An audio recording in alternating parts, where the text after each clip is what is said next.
विधानसभा निवडणुकीप्रमाणे स्थानिक स्वराज्य संस्थांच्या निवडणुकीतही भाजप नंबर 1 चा पक्ष असायला पाहिजे अशा सूचना मुख्यमंत्री देवेंद्र फडणवीस यांनी पदाधिकाऱ्यांना दिल्या आणि त्या सूचनेनुसार स्थानिक स्तरावर नेत्यांचं काम सुरू झालेलं आहे। माझ्यासोबत प्रदेश भाजपचे उपाध्यक्ष राजू पारवेजी आहे। भाऊ, कसं काम सुरू आहे आणि मुख्यमंत्र्यांच्या सूचना स्थानिक लेवलपर्यंत तुम्ही पोहोचवताय का? ज्या पद्धतीनं या महाराष्ट्राचे लाडके मुख्यमंत्री सन्माननीय देवेंद्र फडणवीस साहेबांनी ज्या सूचना आम्हाला दिल्या त्या पद्धतीनं ग्राउंड रूटवर काम सुरू आहे। गावखेड्यामध्ये, शहरी भागामध्ये त्याच पद्धतीनं भारतीय जनता पार्टीचा कार्यकर्ता हा काम करत आहे आणि याच्यात कुठेही डाऊट नाही की येणारी सत्ता ही भारतीय जनता पार्टीची येणार आहे। कुठले मुद्दे घेऊन तुम्ही काम करतात? नागपूरचा विचार केला, नागपूर जिल्हा परिषदेत काँग्रेसची सत्ता होती गेल्या वेळेस, लोकसभेत भाजपचा पराभव, महायुतीचा पराभव झाला। आता कुठले मुद्दे घेऊन तुम्ही मतदारांपर्यंत जाताय आणि पक्ष कसा बांधताय? मुद्दा एकच आहे, विकासाचा मुद्दा। शेवटी पार्टी ही विकासाच्या मुद्द्यावरच काम करत आहे। शेवटी जनतेला विकास पाहिजे। ठीक आहे, मागच्या निवडणुकीमध्ये एक नॅरेटिव्ह सेट केला।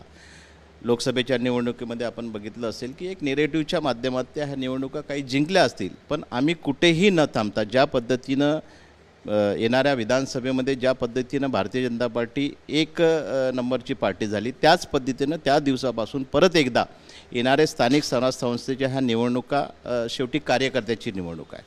ही निवडणूक आमच्यासाठी जे लोक काम करतात त्यांची ही निवडणूक आहे आणि त्यांच्या निवडणुकीमध्ये आम्ही सर्व नेते मंडळी ज्या पद्धतीने कामाला लागलं की जो कार्यकर्ता राबतो आणि त्या कार्यकर्त्याची निवडणूक आहे तर भारतीय जनता पार्टी एक संघपणे यावेळेस कार्यकर्त्याच्या निवडणुकीमध्ये जीव ओतून काम करणार आहे। शेवटी आणि आम्हालाही माहिती आहे की ज्या पद्धतीने या जिल्ह्यामध्ये जिल्हा परिषदला त्यांची सत्ता होती ती सत्ता उलटवून परत एकदा भारतीय जनता पार्टी एक नंबरचा पक्ष होणार आहे, यात कुठेही दुमत नाही। ग्रामीण भागात पक्ष बांधणी आणि संभाव्य उमेदवाराची चाचपणी हे कुठल्या स्तरावर सुरू आहे, काय सुरू आहे? ते सुरू झालेली आहे। जसंही आता येणाऱ्या काही दिवसामध्ये निवडणूक लागल्याने प्रत्येक जिल्हा परिषद सर्कलमध्ये, प्रत्येक पंचायत समिती सर्कलमध्ये, नगर परिषदच्या एरियामध्ये कोण उमेदवार आमचा कसा राहील, कसा उमेदवार तिथे द्यायला पाहिजे, आमच्या महिला भगिनी कशा द्यायला पाहिजे, तर ही सगळी चाचपणी आमची सुरू झाली आहे।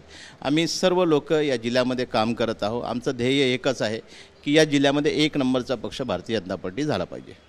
तुमचे दौरे कसे आहे? म्हणजे इथे महसूल मंत्री, पालकमंत्री या जिल्ह्याचे कशी त्यांच्या मार्गदर्शनाखाली कसं काम सुरू आहे? ते पायाला भिंगरी बांधल्यासारखे फिरत असतात। ज्या पद्धतीनं या जिल्ह्याचे पालकमंत्री सन्माननीय बावनकुळे साहेब काम करत आहे म्हणजे नवीन कार्यकर्त्यासाठी एक उत्तेजन आहे, त्यांच्याकडून खूप काही शिकण्यासारखं आहे की एक असा माणूस जो पायाला भिंगरी लावून फिरतो त्यांच्या पावलावर पाऊल ठेवून आमचा कार्यकर्ता हा दिवसरात्र काम करत आहे। ज्या पद्धतीनं वेगवेगळे लोकहिताचे निर्णय त्यांनी घेतले, जे जनसामान्याच्या हिताचे निर्णय त्यांनी घेतले। महाराष्ट्रामध्ये याच्याही अगोदर महसूल मंत्री झाले, पण ते झाल्या ज्या पद्धतीने त्यांनी निर्णय घेतले ते खऱ्या अर्थाने सर्वसामान्य लोकांच्या हिताचे निर्णय घेतले आहे आणि एक असा पालकमंत्री या जिल्ह्याला लाभला की ज्याच्याकडून सर्वसामान्य कार्यकर्त्याला हा फायदा होणार आहे, जनतेला फायदा होणार आहे आणि त्यांच्या माध्यमातून आम्ही लोकसुद्धा गावामध्ये जाऊन पक्षाची बांधणी करणे, शहरात बांधणी करणे हे आमचं काम सुरू आहे। शेवटचा प्रश्न, गेल्या काही दिवसात नागपूर जिल्ह्यात काँग्रेसमधून भाजपमध्ये येणाऱ्यांचं इनकमिंग मोठ्या प्रमाणात होत आहे।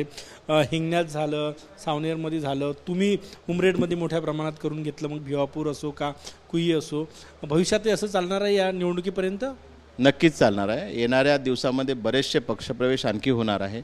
शेवटी लोकांना विकास पाहिजे। पक्षप्रवेश का बरं होत आहे की ज्या नेत्यांनी एवढे दिवस या जिल्ह्यामध्ये काम केलं त्याच्यावरती विश्वास लोकांचा राहणार नाही, कारण शेवटी लोकांना किती दिवस तुम्ही आपल्या मागं फिरू शकता। शेवटी प्रमुख कार्यकर्ते म्हणून आता तुम्ही बघितलं असेल जिल्ह्यामध्ये कित्येक लोक जे काम अगोदर काँग्रेसचं करत होते, कित्येक लोक आता भारतीय जनता पार्टी येतात। त्यांना माहिती आहे की शेवटी या महाराष्ट्राचा विकास, या देशाचा विकास फक्त भारतीय जनता पार्टी करू शकते आणि येणाऱ्या दिवसात खूप मोठ्या प्रमाणात पक्षप्रवेश आणखी होणार आहे। धन्यवाद। कॅमेरामॅन सचिन सयामसह गजानन उमाटे, TV9 मराठी, नागपूर।